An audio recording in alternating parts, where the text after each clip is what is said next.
말씀의 제목이 복 있는 사람의 자세입니다. 새해가 되면 제일 많이 하는 말 중에 하나가 새해 복 많이 받으십시오 라는 말이죠. 아마 하셨을 분도 계시고 또 저는 구정에 그런 이야기를 합니다 해서 아직 안 하셨을 그런 분도 계시죠. 어렸을 때는 이것을 잘 구분하지 못했습니다. 저도. 그래서 12월 31일이 되면 선배 목사님들 그리고 친구들 또 우리 전도사님들에게 이런 것들을 막 보냈습니다. 새해입니다. 뭐 해피 뉴 이어 막 이렇게 보내다가요. 어느 순간이 되니까 구정이 새해구나 라는 생각이 드는 거예요. 그때가 되면 나이가 좀 지긋한 목사님들이 거꾸로 이제 문자를 보내기 시작합니다. 정 목사 새해에는 더 건강하시게 라는 말이라든지 항상 기도하고 있네 라는 말씀이라든지 아니면 모바일 연한장 같은 것도 보내주시고 이렇게 새해 인사를 그때 보내세요. 그래서 그런지 저도 어느 순간부터는 구정에 이런 즈음에서 이런 문자를 보내고 또 그것이 좀 자연스러워진 것 같습니다. 시기가 언제이냐를 떠나서 오늘은 새해 복 많이 받으세요 라는 이 말씀이 가장 잘 드러나 있는 말씀이 시편 1편이라고 생각되어서 우리가 이 말씀을 좀 함께 보려고 합니다. 우리는 하나님 앞에 복 받는 것을 좋아합니다. 왜 복을 받으려고 하냐면 행복하게 살고 싶기 때문에 그렇습니다.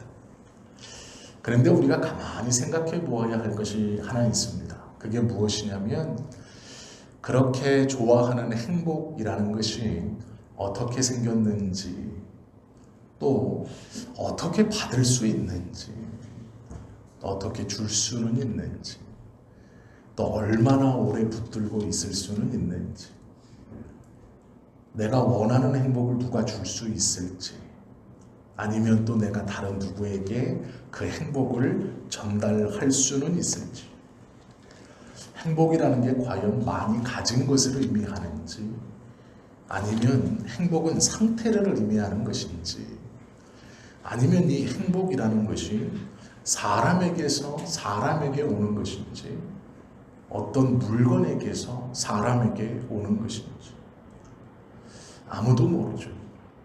참 좋아하는 단어이고 행복하게 살고 싶다라고 생각하지만 정작 그 행복이 무엇이다 라고 하면 이걸 구체적으로 설명하거나 정의하는 것은 쉽지 않습니다.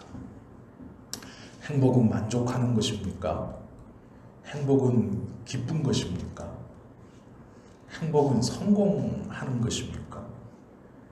아니면 행복은 소유하는 것입니까?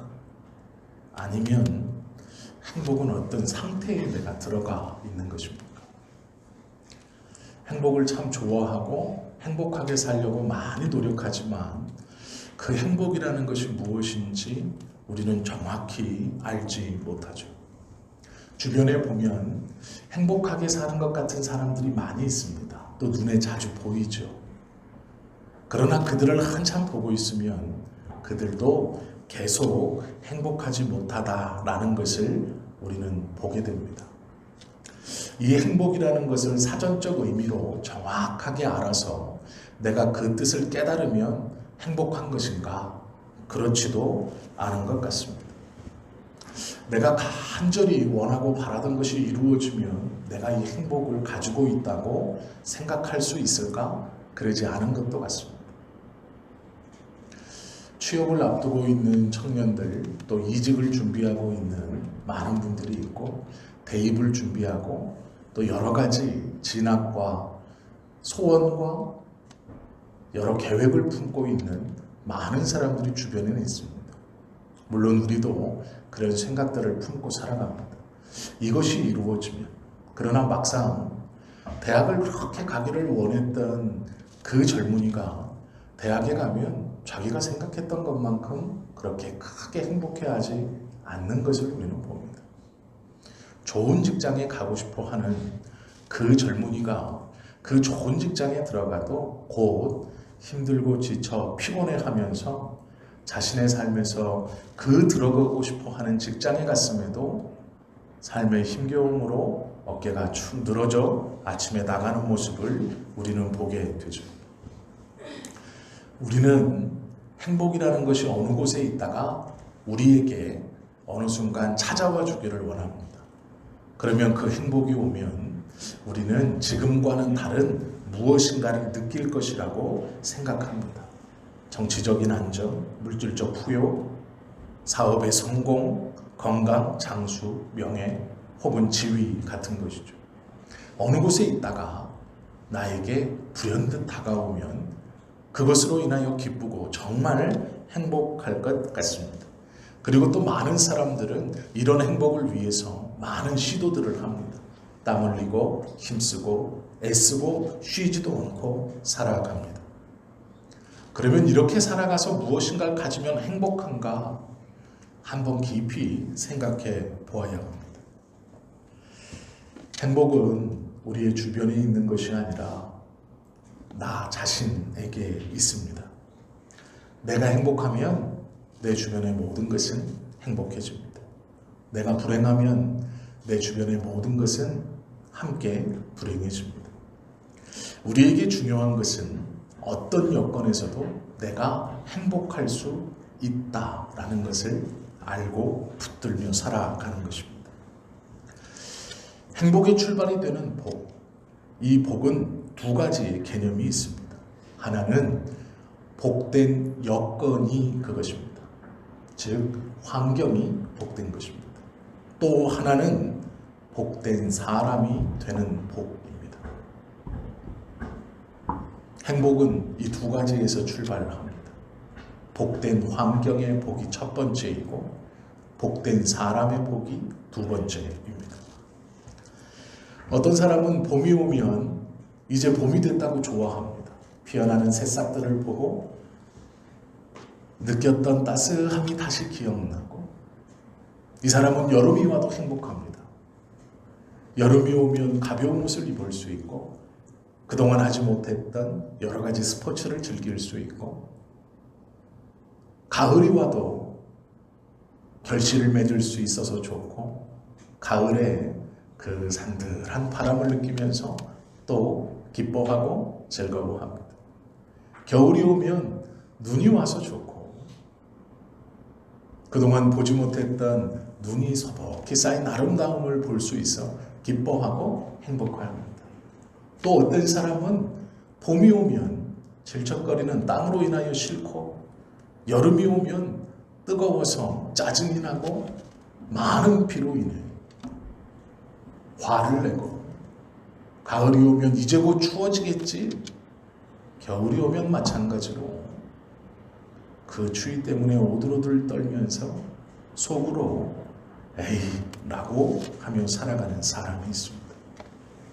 똑같은 사계절을 살지만 한 사람은 봄, 여름, 가을, 겨울 내내 기뻐하고 행복하며 살고, 한 사람은 짜증내고 실증내고 자신의 삶에서 어떠한 행복도 느끼지 못하고 살아가는 사람이 있습니다. 전자는 세상을 좀 살만한 사람으로 살 것이고, 후자는 언제나 불평과 불만으로 살 것입니다. 행복이라는 것은 어떠한 환경이 아니고 그 안에 있는 내가 누구냐에 따라서 정해지는 것입니다. 똑같은 봄이지만 어떤 이는 좋아하고 설레어하고 어떤 이는 실증을 느끼고 짜증을 냅니다. 똑같은 여름이지만 어떤 이는 그 여름을 반가워하고 어떤 이는 그 여름을 싫어합니다. 똑같은 가을, 똑같은 겨울이지만 그 안에 누가 있느냐에 따라서 그것은 아름다움과 기쁨이 될 수 있고, 또 그것은 짜증과 불평과 불만이 될 수 있다라는 것이죠. 누가 복된 사람이겠습니까? 정말 행복한 사람은 여건에 상관없이 행복한 사람이 정말 행복한 사람입니다. 성경에 보시면 아담과 하와는 에덴 동산에서 살았습니다. 에덴은 낙원입니다. 얼마나 좋은 곳입니까? 하나님께서 친히 아담과 하와를 위해서 모든 것을 지으시고 모든 것을 구비하시고 그곳에서 아담과 하와를 두시고 하나님과 교제하던 낙원 파라다이스였습니다. 환경이 너무나 좋았습니다. 그러나 아담과 하와는 그곳에서 타락합니다. 그곳에서 죄를 짓습니다. 그곳에서 떨어집니다. 결국 그곳에서 쫓겨납니다. 요셉은 어떻습니까? 형들에게 팔려서 주인들을 최선을 다해서 섬겼지만 그 주인들의 모략으로 감옥에 가게 됩니다. 환경과 여건은 최악입니다. 기뻐할 수 없고 즐거워할 수 없고 그의 삶에서 어떠한 열심을 낼 수 있는 아무런 동기도 없습니다. 그러나 요셉은 기뻐하고 즐거워했습니다. 낙원에서 살았던 아담과 하와와 팔려가고 감옥 안에서 있었던 요셉의 삶은 그 환경으로만 따지면 비교할 수 없는 조건에 있는 상황이었고 처지였습니다. 그러나 아담이 받아들였던 것과 요셉이 받아들였던 것은 완전히 다른 것이죠. 복 받으세요 라고 말할 때의 복, 이것은 성경에서 말하는 복이 있습니다. 성경에서 말하는 복의 특징 몇 가지가 있습니다. 그 첫 번째는 영원하다는 것이죠. 과거, 현재, 미래를 말하는 것뿐 아니라 우리의 육신의 죽음 이후도 영원히 행복하게 살아야 진짜 복이라고 말씀하고 있다라는 것이죠. 하나님은 시간을 초월해 계시고 영원 속에서 계신 분입니다. 그 하나님께서 우리에게 복을 주신다라는 것의 첫 번째 특징은 영원성입니다. 미래에만 행복한 것이 아니라 지금도 행복한 것이고 내일만 행복한 것이 아니라 우리의 육신이 끝나 하나님 앞에 갔을 때도 영원히 이 행복을 붙들고 가는 것이죠. 천국에 가서만 아니라 이 땅에서도 행복한 것이죠. 이것이 진짜 복이고 진짜 행복의 첫 번째 조건입니다. 그것은 영원성입니다. 두 번째는 성경에서 말씀하시는 행복은 전체적입니다. 영혼의 개념 속에 하나만 있는 것이 아니고 모든 것이 다 하나님 앞에 있다라는 것이죠. 요한삼서 1장 2절 말씀에 보면 사랑하는 자여 내 영혼이 잘됨과 같이 내가 범사에 잘되고 강건하기를 내가 간구하노라 말씀합니다. 우선순위는 있습니다. 우선 영혼이 잘되고 범사가 잘되는 것이지만 전체가 하나님 앞에 온전하고 풍요로워야 행복하다라고 말한다라는 것이죠. 영혼이 잘되는 것이 먼저이고 그 다음은 범사가 잘되는 것이 두 번째입니다. 순서는 있지만 전체적으로 하나님 앞에 인정받고 허락받고 행복하게 사는 것이 진짜 행복이다라는 것이죠. 세 번째는 전체와 개인입니다. 나만 행복해서는 안 되고 내가 행복하고 내 주변도 행복한 것이 진짜 행복이라고 말합니다. 나는 행복한데 나의 행복으로 인하여 내 아내가 불행하다면 그건 행복이 아니라고 말씀하시는 겁니다. 나는 행복한데 내 만족과 내 행복으로 내 자녀가 불행하다면 그것은 행복이 아니라고 말씀하는 것이죠. 나는 행복한데 내 부모가 그것으로 인하여 마음 아파하고 마음 졸이고 있다면 그것은 성경에서 말씀하시는 진짜 행복이 아니라고 말하고 있습니다. 한 가지 우리가 생각해 봐야 할 것이 있습니다. 하나님께서 어떤 일을 행복하게 만드셔서 복 주실 때 세상의 사람들은 이 복을 권선징악의 생각으로 생각합니다. 즉 선한 일을 하고 착한 일을 하면 하나님이 복 주고 나쁜 일을 하면 하나님께서 벌을 준다라고 생각하죠. 복받을 만한 짓을 해야 복을 주신다라는 것과 복받을 만한 짓을 하지 못해도 복을 준다라는 것이 계속 대립하고 있습니다. 성경은 어떻게 말씀하고 있는가? 이 두 가지를 다 말씀하고 있습니다. 복받을 만한 짓을 하면 하나님이 복을 주십니다.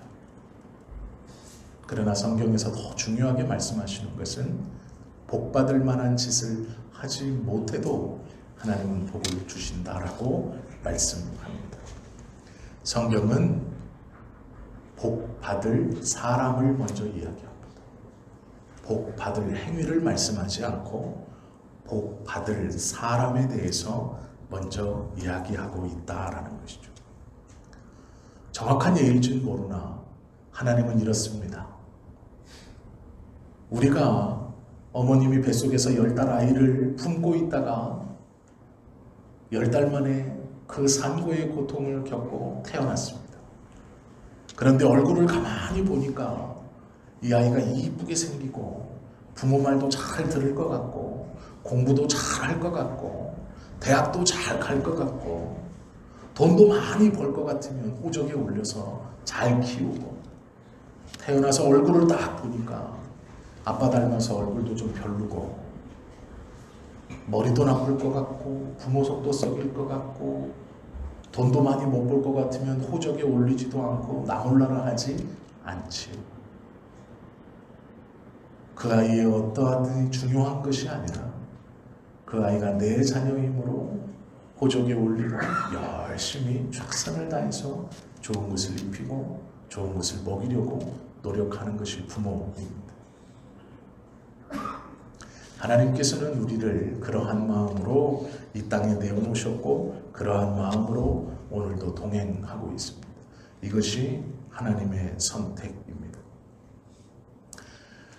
오해하시면 안 되는 게요. 우리는 하나님의 자녀가 되어가는 사람들이 아니고 자녀로 태어난 사람들입니다. 우리는 하나님의 복을 받기 위해서 노력하는 사람이 아니라 하나님의 복을 이미 받은 사람들. 우리는 하나님의 자녀가 될 사람들이 아니고 이미 자녀가 되었고 복 있는 사람으로 지명된 사람들이 아니고 복 있는 사람으로 태어난 것입니다. 이것이 하나님이 우리에게 갖고 계시는 마음입니다. 세상의 사람들은 세 가지가 있어야 행복하다고 말합니다. 하나는 사랑하는 사람이 옆에 있을 때 행복하다고 말합니다. 두 번째는 자기가 최선을 다해서 할 수 있는 일, 잡이 있을 때 행복하다고 말합니다. 세 번째는 소망이 있을 때 행복하다고 세상은 말합니다. 세상에서 행복한 사람의 조건은 이 세 가지입니다. 사랑하는 사람이 주변에 있을 것, 자신의 힘을 쏟아 일할 수 있는 잡이 있을 것, 세 번째는 말씀드린 것처럼 소망이 있을 것입니다. 미래에 대한 비전과 꿈이 있다면 사람은 행복하다. 이 세 가지가 있는 사람은 행복한 사람입니다. 이것이 사회학자가 말하는 행복한 사람입니다. 그러나 우리가 가만히 생각해 보십시오. 하나님의 사랑을 모르고는 진짜 사랑을 알 수 없습니다.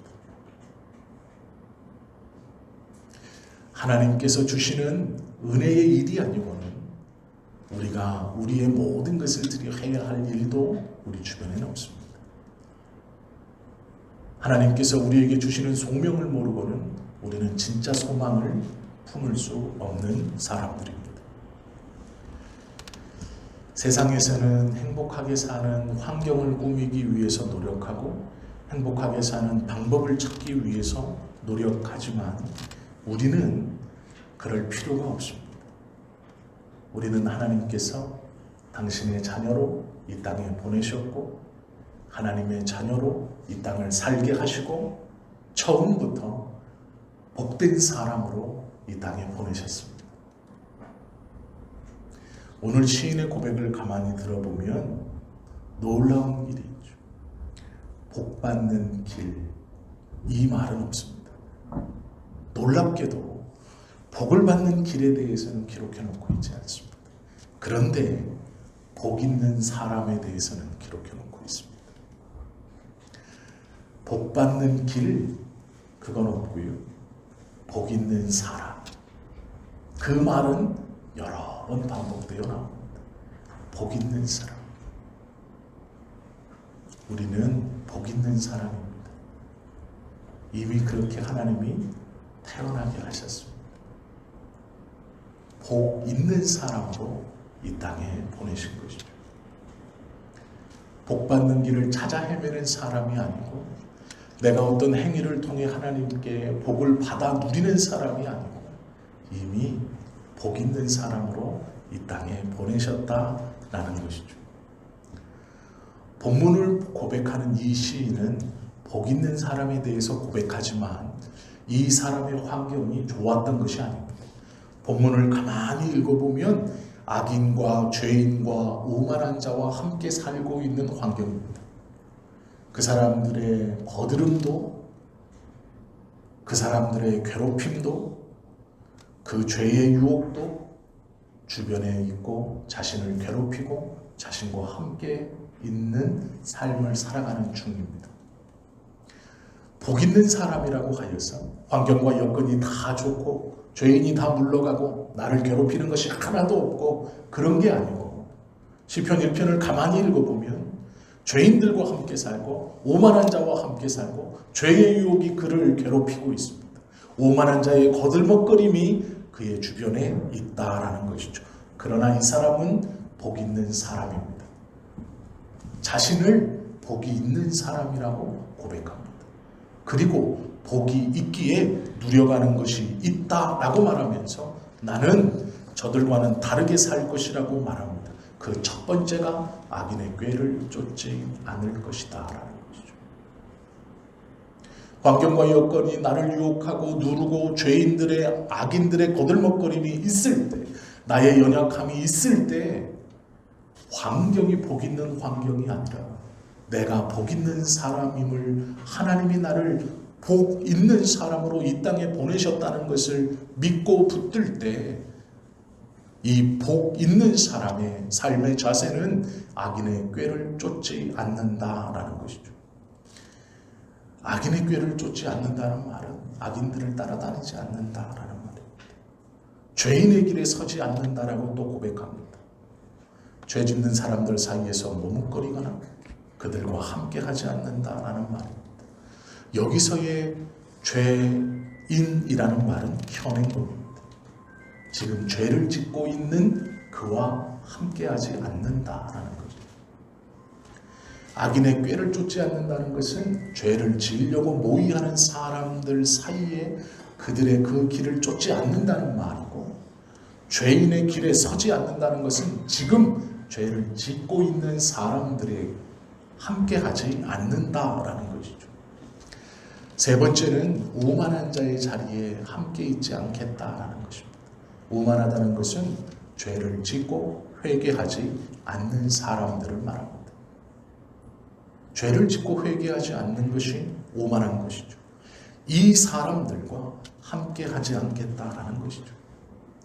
내가 저 죄 짓고 회개하지 않는 사람들 틈에 들어가서 하나님을 증거해서 저들을 회개케 하고 저들을 변화시켜서 하나님의 사람으로 만들겠다라고 들어가 서성이는 게 아니라 죄를 짓고 회개하지 않는 그들과 함께하지 않겠다라는 것입니다.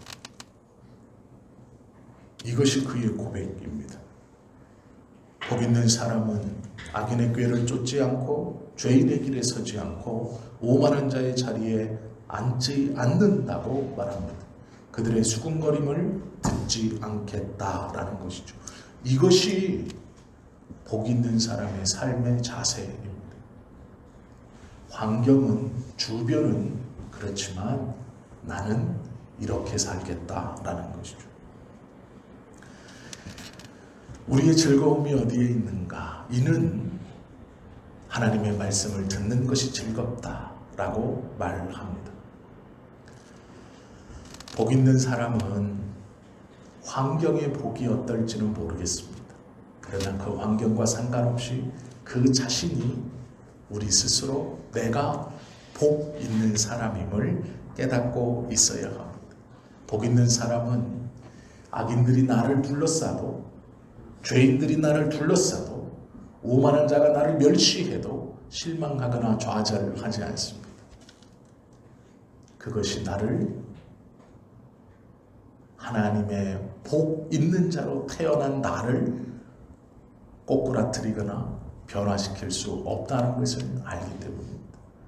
불안하거나 두려워하지 않기 때문입니다.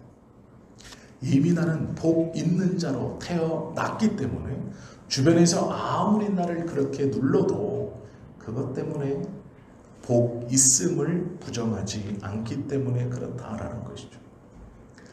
예수님께서 바리새인과 서기관들이 예수님을 모욕하고 조롱하고 비아냥되었습니다. 많은 말로 예수님을 모독할 때 예수님이 그 바리새인과 서기관들에게 이렇게 말합니다. 너희 가운데 하나님의 나라가 임하였다. 바리새인과 서기관들이 하나님의 나라에 들어갔다는 말이 아닙니다. 너희가 지금 악한 마음으로 나를 조롱하고 나를 멸시하고 나에 대해서 좋지 않은 마음으로 이렇게 말하지만 너희 가운데 하나님의 나라가 이미 임하였다. 나는 하나님의 나라를 산다라는 말씀입니다. 우리는 복 있는 사람이라고 성경은 말합니다. 어떻게 살아가야 할 것인가? 너무나 명확합니다.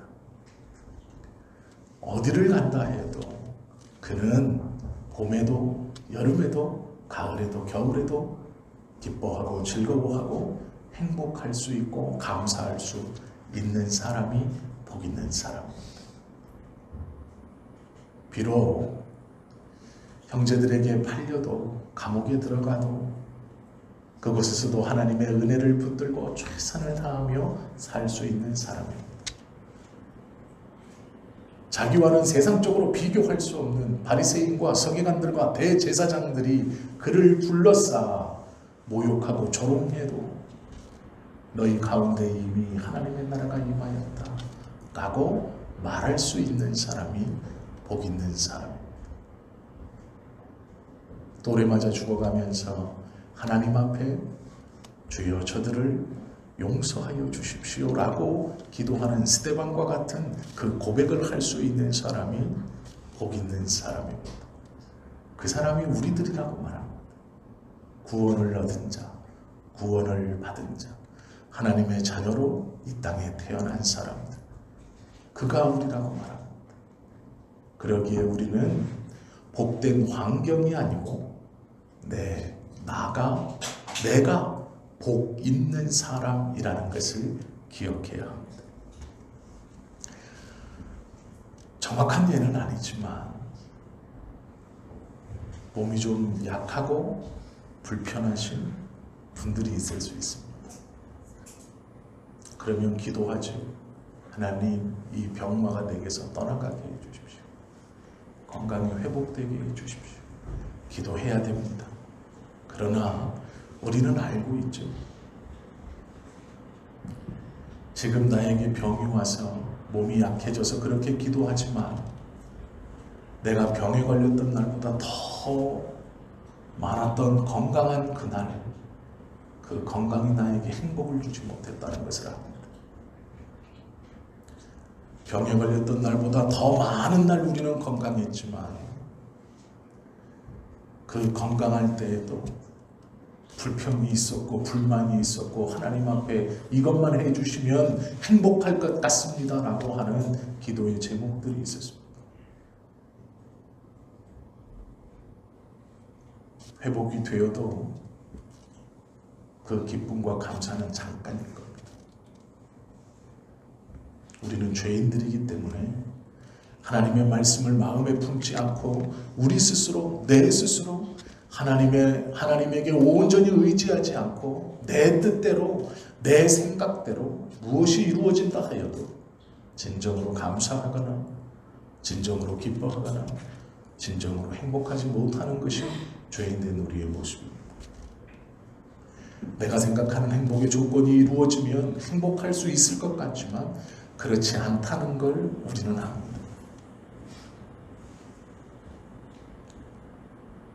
제가 처음 차를 가졌던 것이 28살입니다.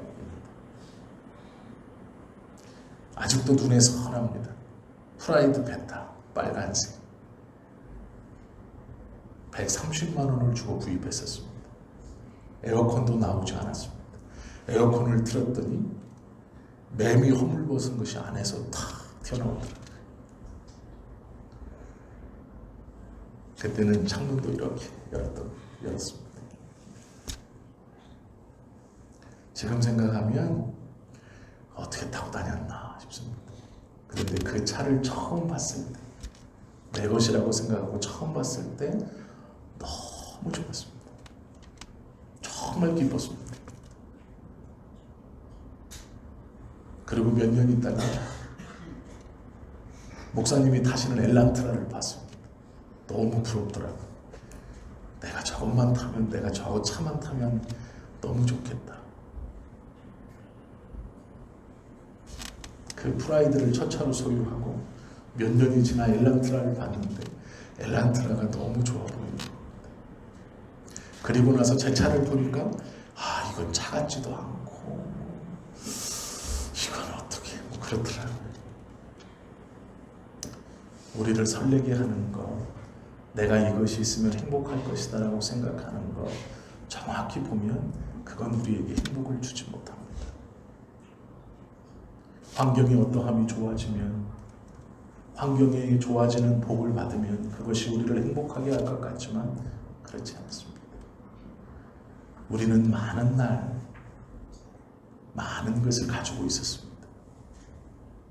그러나 그때에도 우리는 그것에 대한 행복을 몰랐습니다. 어느 날 그것이 조금 없어지고, 그것이 조금 약하여지고, 그것이 사그라져, 그것이 다시 회복되면 행복할 것 같고, 그것이 다시 일어서면 기뻐할 것 같고, 하나님께 찬양하고 온전히 기쁘게 살 것 같지만, 가지고 있을 때 느끼지 못했던 그 행복, 그 기쁨을 다시 그것을 갖는다 하여도 온전히 고백하고 온전히 그것 때문에 행복하지 못한다는 것을 우리는 알고 있습니다. 성경은 그 행복이 아닌 진짜 행복에 대해서 말씀하고 있습니다. 환경이 아니라 내가 하나님의 사람이기에 그 모든 환경을 뛰어넘어 행복하게 살 수 있다고 성경은 말씀합니다. 우리는 그런 삶을 살 만한 자격이 충분히 있다고 말씀합니다. 이미 우리는 하나님의 자녀이기 때문입니다. 자녀가 되어가는 것이 아니라 자녀이고 복을 받으려고 하는 것이 아니라 이미 복 받은 사람으로 태어났습니다. 하나님께서 그렇게 우리를 붙들고 계십니다. 이것을 이 시편 1편을 우리가 함께 나누며 분명히 깨달아야 합니다. 붙들어야 합니다. 악인들이 있고 교만한 것들이 있고 세상이 우리를 옥놓이고 찍어 눌러도 우리는 절대로 그것 때문에 쓰러질 사람이 아닙니다. 우리는 이미 복된 사람들이기 때문에 그렇습니다. 복을 받으십시오. 환경의 복도 구하십시오. 그러나 내가 이미 복된 사람이라는 것을 꼭 먼저 기억하십시오. 그때 우리의 주변이 복된 것이 될 수 있습니다. 가진 것에 기뻐할 수 있습니다. 내가 이미 누리고 있는 것, 무뎌졌던 것이 하나님께서 나에게 허락해 주신 정말로 귀한 것임을 고백할 수 있다라는 것이죠. 우리는 이미 하나님의 복을 누리며 살아가는 사람들입니다. 하나님의 사랑을 받으며 살아가는 사람들입니다. 이제는 이 복을 고백하고 이 사랑을 고백하고 이 사랑을 나누며 살아가야 하는 사람들입니다. 달라고만 하는 것이 아니라 나누며 살아가는 것이 우리들의 삶의 모습입니다. 하나님께서 그것 때문에 우리를 복의 사람으로 만드신 이유입니다. 시편 1편을 묵상해 보십시오. 이 1편에서 고백하는 복 있는 사람은 다른 사람이 아닌 우리입니다. 나입니다. 우리 자신입니다. 모든 환경이 어떻게 되든 내가 복 있는 사람으로 하나님의 말씀을 신뢰하고 서 있다면 그 환경이 이제 복된 환경으로 바뀐다라는 것이죠. 2024년을 이제 우리는 14일을 살았습니다. 벌써 2주가 지났습니다. 복받기를 원하신다면 내가 먼저 이미 복된 사람이라는 것, 그것을 기억하셔야 됩니다. 그때 하나님 앞에 감사할 수 있고, 내가 가진 것에 감사할 수 있고, 기뻐할 수 있고, 내가 누리는 것에 즐거워할 수 있고, 그때에 우리의 주변이 복을 받는 환경으로 바뀌어 갈 것입니다. 그런 은혜가 우리 안에 있기를 예수님의 이름으로 축원합니다. 기도드립니다.